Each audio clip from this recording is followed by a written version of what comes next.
जिंदगी के हो जाए साजा, मिली न कबो कुंवर वाला माजा, ऐसन मराद नहीं मिली पाई, ऐसन मराद नहीं मिली पाई।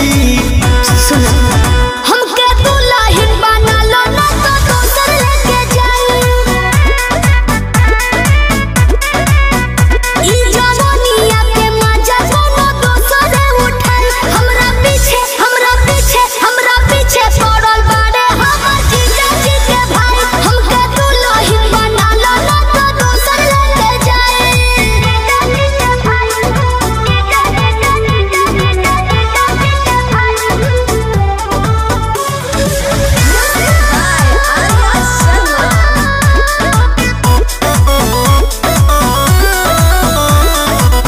रहे न पाई रिजर्व ई प्यार हो, लइका जे होई बड़ी परिवार हो।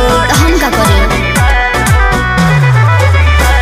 गौवा घरवा के लगवा सब ताना मारे हो, पापा जी के हेड तो हम ही बानी भारे हो। जिंदगी भकरब तोहर भर पाई, अच्छा जिंदगी भकरब तोहर भर पाई। तो सुन ना